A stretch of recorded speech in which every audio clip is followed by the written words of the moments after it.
Hey everybody, this is WireDogSec back with another video for you guys. Hopefully you're all having an awesome day today. In today's video, we're going to go over this room called Subdomain Enumeration, learn the various ways of discovering subdomains to expand your attack surface of a target. And this room will have some stuff about OSINT, how to do brute forcing on DNS, stuff like that. And we did a little subdomain enumeration in a previous video in that room called Takeover, but this will go into greater detail and explain more information when it comes to subdomain enumeration. Task number 1, subdomain enumeration is the process of finding valid domains for a domain.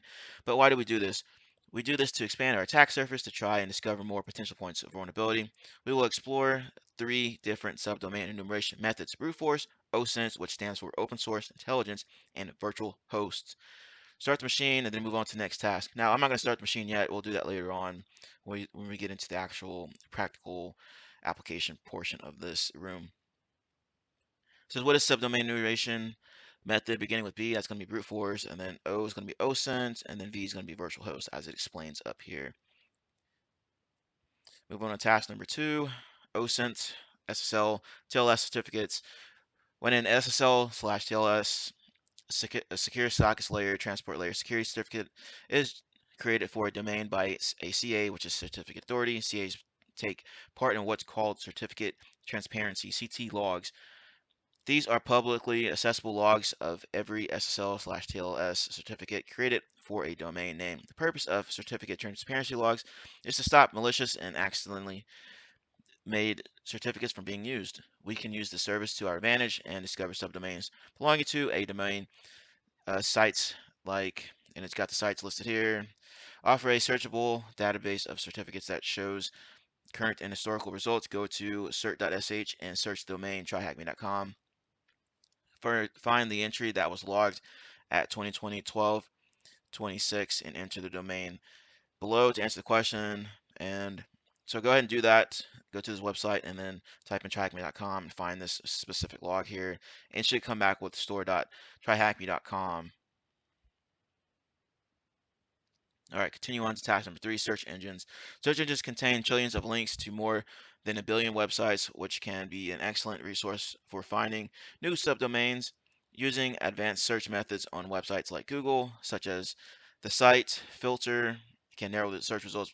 For example, a site, www.domain.site, blah, blah, blah, would only contain results leading to the domain name, domain.com, but exclude any links to www.domain.com. Therefore, it shows us only subdomain names belonging to domain.com. Go to Google and then go ahead and type that in for this TryHackMe. And it should come back with this blog.tryhackme.com. All right, moving on here. Now you can use this stuff for your own company as well. Make sure to get permissions beforehand to try some of this out, see what you can find out. Maybe you can find some kind of vulnerability out there and then get it remediated before an attacker finds it and does it for you. Move on to task number 4, DNS brute force. Brute force DNS domain name system enumeration is the method of trying tens, hundreds, thousands, or even more, or millions of different possible subdomains from a predefined list of commonly used subdomains. Because this method requires many requests, we automate it with tools such as this process, or to make this process quicker, well, yada, yada, yada. Basically, we're going to use this DNS recon tool to enumerate this domain. And let's go ahead and do that on this little practice site here. It's already got it listed out here, DNS recon -t brt -d acme it support.thm. So let's go ahead and run it, see what it does. Run it doing its thing, and it found API and this in the main site here. And it wants us to find the subdomain listed, which is going to be just api.acme it support.thm. All right, moving on to this next one here, sublister, and we're pretty much going to do the same thing here. Sublister to speed up the process of OSINT subdomain discovery. We can automate the above methods with helpful tools like Sublister. So we're going to view site, which are already in. Go ahead and launch this bad boy. See what it does. It's going to go through, do its thing, search all these different search engines to find different subdomains in regard to your domain. And it found it. This one here is going to be web55.acme it support.thm, and that's going to be the answer to that one. I have used both of these tools in the past on actual real engagements, and fortunately, with this DNS brute force, DNS recon, it can do I believe you can do DNS zone transfers, and luckily that failed on every engagement I came across. And if it didn't fail, it was actually successful, then you should probably alert the customer right away. Back to Sublister. I've used this on engagements as well.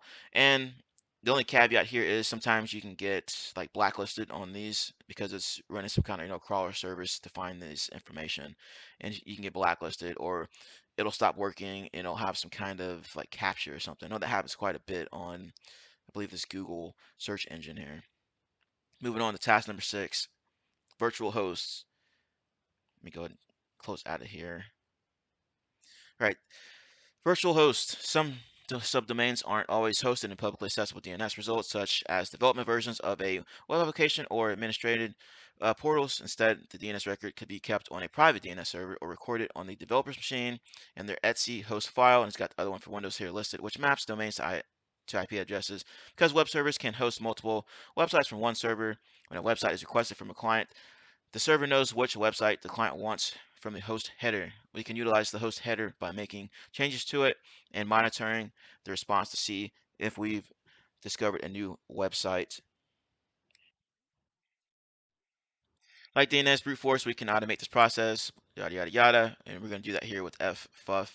To do that, start an attack box and follow the command against the Acme IT support machine to try and discover a new subdomain. So we're going to get into that here, and then we're going to use this W switch to specify the word list. The dash capital H switch adds header information here, and then we're going to use the word fuzz and the space where a subdomain would normally go, and this is where we will try all options from the word list. It says because the above command will always produce a valid result, we will need to filter out the output. We can do this by using the page size result with the dash fs switch, edit the below command, replacing size with the most occurring size value from the previous result, and try it on the attack box. Okay, so let's go ahead and get into that and see what we can find out. All right, y'all, we're ready to get into the hands-on keyboard, this portion of this video. Before we get into it, please hit that subscribe button. A lot of people aren't subscribed to my channel, so be sure to hit the subscribe button, hit the notification bell so you know every time I upload a video to YouTube, and hit the like button. Helps out the channel, helps get the good word out there, and then comment below on your thoughts and opinions on the information shared. All right, back to the practical application. I already got my commands listed out here, basically just copy and pasted what they had in there. Now let's go ahead and run ffuff on it, and it has a ton of results here. It says a lot of, let's see here, 0 errors, and you're going to go back and take a look at all this information here. And the next one says to find the most common size here, and then we're going to fix our little output or a little command here with the size portion so we can weed out a bunch of this other junk or noise in here. So let's go ahead and find that real quick. All right, now as you can see here, it pulled back a ton of results here, and it's a lot of noise. So what we're going to do is use this dash fs switch, and we're going to find the most common size out of these results. We're going to put that in there so we can weed out those particular results, so we can trim it down to get only positive results. So let's go ahead and do that.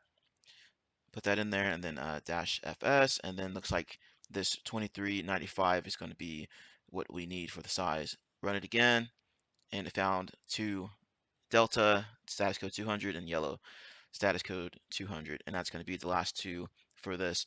All right, y'all, if you enjoyed this video, if you got any type of information, you know what to do. Hit that subscribe button, like button, comment below. I like to see engagements on these videos. Lets me know that you're watching these videos and actually getting some benefit from it. I'm here to benefit you guys. Hopefully you guys are learning something from these videos. As always, thank you for taking the time to watch, and be sure to check this room out if you haven't done so already.